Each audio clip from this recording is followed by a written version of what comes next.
Jimmy.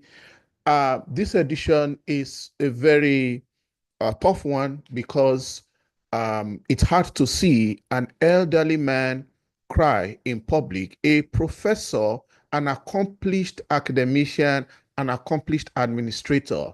But that is the case of the Jamb Registrar, Professor Akin Oloyede, who came out today to admit the fault of Jamb in the widespread glitches. It's not even glitch now. What do we call it? It was a scandalous error that happened with the last Jamb results. You will recall that over 1.5 million of 1.9 million out of 1.9 million of candidates who sat for Jamb UTME recently scored below 200 marks out of the possible 400. And everybody was saying there's something wrong with Jamb. And the registrar has come to admit, the registrar explained a lot of things in details in that press briefing, and I can say that it looks very sincere. He appears very sincere, and he expressed that is a show of empathy. It's a big heartbreak for him as a person, but it's not about the prof. It's about the institution. It's about the destinies of students that are involved. It's about process. It's also about contractual obligations because it laid the blame at the feet of one of their vendors or contractors or whatever stakeholders, people that they have contracted part of the job of organizing some technical parts of the exam with. It's hard to see the man cry, but that's just the highlight of the speech. We have to go into the nitty-gritty because there is an issue at hand here that we need to talk about. There is an issue at hand that needs to be solved. And it appears that the solution that Jamb is putting on the table, it might not be, in my own opinion, the best, because Jamb has just said, or Jamb is saying right now, that a number of the candidates will be allowed to retake the exam, and they mentioned the number of thousands of those candidates that will be allowed, that will be given the opportunity to retake the exams. If you are just watching this channel for the first time, please kindly go ahead and subscribe. Thank you for supporting my channel. Click the notification bell and also like this video. Now, a lot of things are involved here because our educational system has problems, but when the integrity of an examination body is in doubt and is in question, then we have a very, very huge problem on our hand. We have a monster of a problem. Now, if this happened this year, someone is saying, how do we know if the previous year's failures, that is failures of the past as a result of system glitches, and who is going to go back and review the examination of all of those years, right?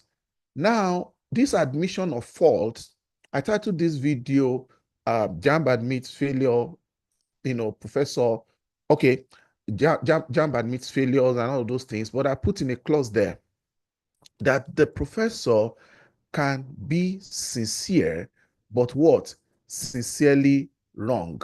He can be sincere, but he is sincerely wrong. I said, Jamb Registrar in tears apologizes to candidates. Jamb, you are sincere, but sincerely wrong. 3 layers. He was empathetic. That is a display of emotional intelligence, empathy, and apology. And then the recommendation, they are sincere, but they are sincerely wrong. Okay? Because in the first place, people are calling for the professor to be sacked. Well, since his bosses have not sacked him, this is Nigeria, I would have expected, it's very tough to be in this kind of position though, because uneasy lies the head that wears the crown. And that is, taking responsibility when you are in charge of an institution, or that is leadership. Normally, this one this scandal is enough for a resignation after this particular, what is it called now? Press, whatever. Okay. After this press meeting, Prof would be expected to resign, but I'm not being harsh on him. It will be like, okay, who's going to correct the problem? We have to separate the individuals from the institution. I am not even talking about the registrar himself now or the personality. The important thing is that he is an accomplished professional. Everyone knows that. And it is his success that caused, that got him this position. All of those ones, there is no controversy about that. But to now say that a particular amount, a particular number of the candidates will be allowed to write the exams, and they are talking about sending text messages to them, it's still all about this convolution and administrative inefficiency. Because I was saying in my last video, my first video on this thing, that Jamb is not a profit-making body. And for Jamb to have been declaring surplus all these years, and they have the level, they are having the kind of level of the technical, preparation for the exam they are having, it is misplaced priority.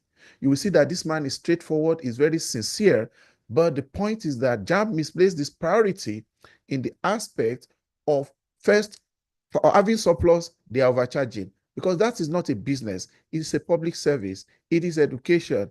It's supposed to be subsidized by government. And if they are not subsidizing, there is no way you can be returning all those billions without overcharging people, because it's after you have used part of the money that you have that amount remaining in your hands. So all of that now is what is impacting, is the result of what we are seeing. Mistakes happen everywhere. Not to be harsh on this noble professor, he's saying that the exam will be retaken in 157 centers. I think I'm looking for the number of students that will retake now. Maybe I don't want to mix the number up. But the important thing is this. It's going to be really tough if that is the way Jamb wants to go about this. It's going to be really, really, really tough. Jamb should go ahead, my own view. This is, if you ask Jimmy, this is my own personal view.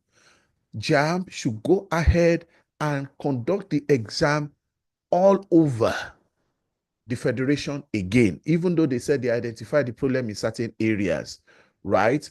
They said 157 centers that are affected is where they are going to, reschedule the exams. All of that, to me, is not the best measure. Look, some children will wake up and be weeping that why did they give birth to them in the year when they were born, and why is it that it is at such a time like this that they are in SS3, or they are finished school, or they have been waiting for years. Some people are rewriting JAMB, so people will be regretting, why are they living in their life to witness this particular crisis? Okay, because this mistake, if you want to go into details, this is a technical mistake.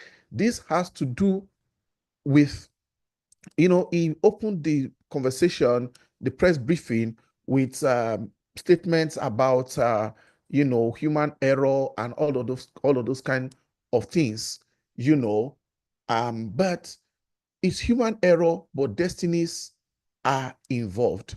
Before this man came to the public and broke down like this, do you know how many tears he would have shed in private? How heartbroken he would have been? And not just him, all of the people, a lot of people that are working with him. But the truth is that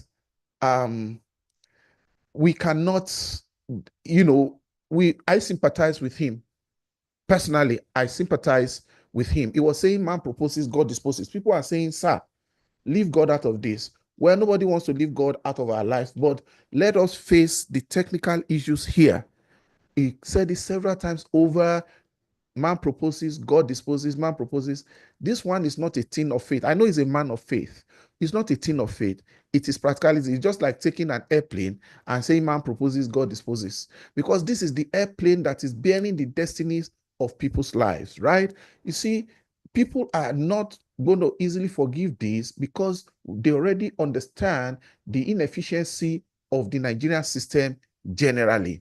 And they believe that this problem is avoidable. He himself acknowledged that it had to do with the negligence of one of their experts, that they contracted some of the job to. He said in 2025 UTME that could have been our finest yet, what if not for the carelessness, the negligence, the lack of concern exhibited by the agents and trusted with the crucial yet straightforward function. And he said immediately they realized it, they summoned the chief of staff. Now, I hear of all the people the prof is calling, Professor this, Professor that, NAS, Parents Teachers Association. Well, you might be doing that for transparency. The registrar can be doing that for transparency.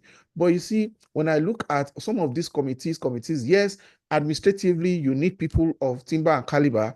You mentioned a lot of professor of what is it called? Cybersecurity, professor of computer. We deceive ourselves a lot in Nigeria. Those are not the ones that do the job, sir. The people that do the job are the ones that are working on the back end. They are the ones, the developers are the ones that they have their boots on the ground. They are the ones that do the heavy lifting. And who are these developers? They are the ones that are hired by the companies who develop the software for you, does the softwares for you. And apart from the software development, there is also the maintenance side of the software. All right. A lot of things went wrong because after the end-to-end, from the design to deployment, there will also be the support system. There will be the maintenance, and the maintenance failed you. Are these people civil servants? Then you can just overlook it. Right now, we should be hearing that Jamb has sued the companies or company that is involved for billions of naira. And right now, lawsuits should have been flying. I think people are just lenient. They are looking for solution. Some people threaten lawsuit. People are supposed to sue. Now, Jamb is vicariously liable for the negligence. You see, you contracted them based on their competence. You contracted them based on their track records. They must have submitted a profile that shows that, you must have done some screening. There must have been some kind of screening for your contractors, because more or less they are contractors before the job was given to them based on different parameters, the chief of which is competence. Then you now look at the cost. This is a project that was consigned to a professional organization, a corporate body. Why are we not hearing the name of that corporate body? How are they not going to be sued? And how is Jamb not going to be dragged into a vicarious situation? Because Jamb has they have the duty of care.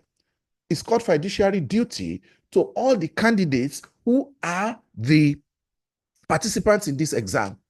Because this is good. This should be a groundbreaking lawsuit. Thank you, sir, registrar, for the apologies. But people must learn their lessons. That company is supposed to now go, even if they have to go under, going to borrow money wherever, in millions of suits that in other climes, that company will definitely go bankrupt. Because people will sue Jamb, and Jamb is still suable. But back to the conversation, I'm just saying here that when you look at how things work, this is not just, the apology is a first step. It is well taken. It is welcome. It is taken in good faith, with due respect to the prof and his good heart. It is not the professor's problem right now. I doff my hat for him. He is not a perfect person. He is a sincere person. And the important thing is that apart from this, there should be an independent investigation. Everybody knows that this man is a sincere person and he has proven it in career, but it should not supervise this investigation. The government is concerned here. This is a government agency. They have to raise in we believe you. We believe the prof. There has to be an independent investigation, and heads must roll. People should not be compensated for impunity. Prof, it's very, very painful that the prof might have to step down from his career right now. Just, I mean, at a very peak of it, at the very peak of it. But everybody knows that to err is human. It wasn't a direct mistake of his, but he will have to take responsibility. And heads must roll in Jamb so that, because he had admitted the negligence of, some of the people that handled the job for them. And then, because of the implication of this, right, you have done nobly by admitting to your mistakes. 157 centers is not the solution. 157 centers, you see, look, the professor admitted that JAB is going on, UTME is over, WAEC is on, NECO will follow, NAPTEP will follow. It's a big disruption. They have negotiated with WAEC so that some days that they're going to pay for the exam for the receipts will not fall on the days of agri science and some of the days that they have picked, and they have given different options. The important thing is that the whole thing is still looking messed up. Okay, it looks messed up. I would recommend, because some poor students might take advantage of this to, have even an edge over students that even prepared hard and passed. Sir, now that we had as much as all those centers that you are mentioning, it is enough. It is substantial error. It's not just a glitch. This substantial error. The honorable thing is to make people recite this exam. You are going to interrupt people's holidays, because it's not only SSC people that are writing. There are people that should be on vacation. There are people that have booked their flight. There are people that want to go to their villages. So it's not only international or abroad. There are people that have things set up. There is direct cost. There is indirect cost. There are implications. Okay. This is the same Nigeria. INEC, we have glitch. JAMB, we have glitch. Everything we have glitch. We are not the only country in the world. And I'm telling you, those profs are not the people that can even do the brainstorming for you. You have very young, brilliant professionals. That is why even the professors of engineering are not the best at making cars. The professor of some of these courses, they are not the real ones that do the job. They may have the academic experience, but the people that have their touch time, the hands-on code, those people who write the codes and who do the quality analysis of it, they are not those people wearing suits and ties. They are guys that understand logic and have proficiency in this. And I think that the time that this country will look inward and begin to harness and harvest our professionals for this kind of job, because you see, even JAMB itself, yeah, for credibility, you might want to outsource some things, but there should be some internal people that, if you are paying them the kind of cutthroat amounts that they are getting abroad, Nigerians, there are many Nigerians that would gladly like to work within Nigeria. Okay, it's an organization, and there are a lot of things that could have been in-house. Outsourcing, Nigerians like contract. It's as if we can't do this. We are not hiring the people that can do the job. It's usually, okay, but we have the manpower, we have the resources. Okay, a lot of people are in trouble with this already, and people are expecting that the institution will stand up to do a re-cleanup. And in my own opinion, the best cleanup is for a rewrite of this exam. All of the technicalities the professor have explained, let that be internal to them. Let the results be totally cancelled. WAEC has done such things in the past, and it's not going, whatever it costs this organization, let them allow candidates to rewrite this exam. That's my opinion.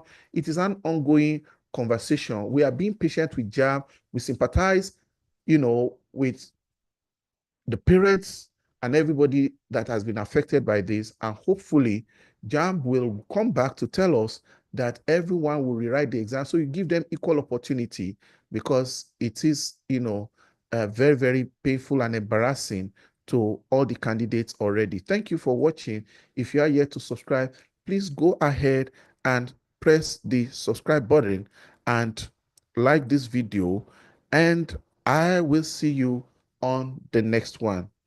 Take care.